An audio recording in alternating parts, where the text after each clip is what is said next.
নমস্কাৰ।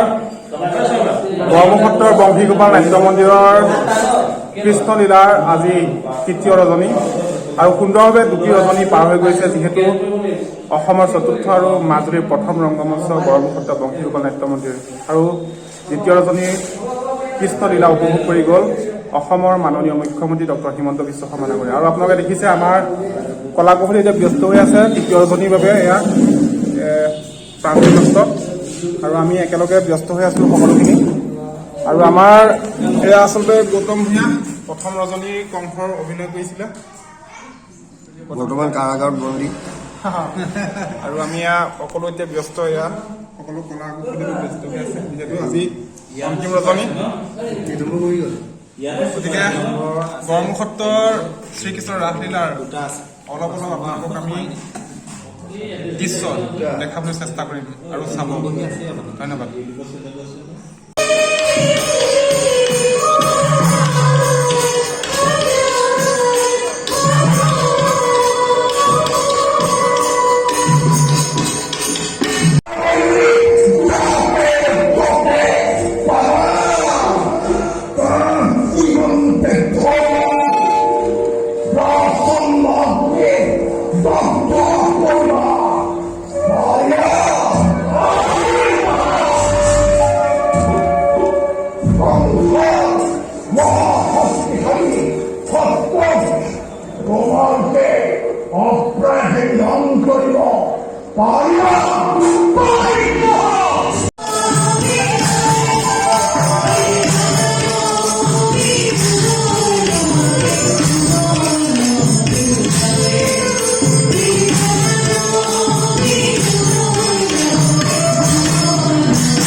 শৰ্মা যিহেতু পুৱাই আচলতে আহে আৰু নিশাও ব্যস্ত হয় এনেধৰণে ভাও।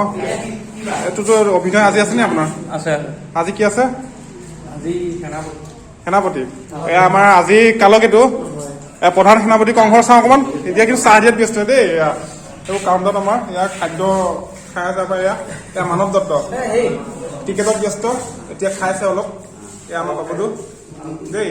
আৰু আমাৰ শৰ্মা আজি কংসালৰ একদম প্ৰধান সেনাপতি। চাওঁ হাঁহি এটা। হাঁহি এতিয়া নহয়, মোৰ ৰাতিলে মোৰ মাত ভাগিলে ৰিক্সটো আপুনি ল'ব লাগিব। ধন্যবাদ। এয়া আমাৰ সেনাপতি দেই। আজি অন্তিম ৰজনীৰ কাউণ্টাৰত ব্যস্ত আমাৰ এইটো বিকাশ একদম ব্যস্ত। আৰু আমাৰ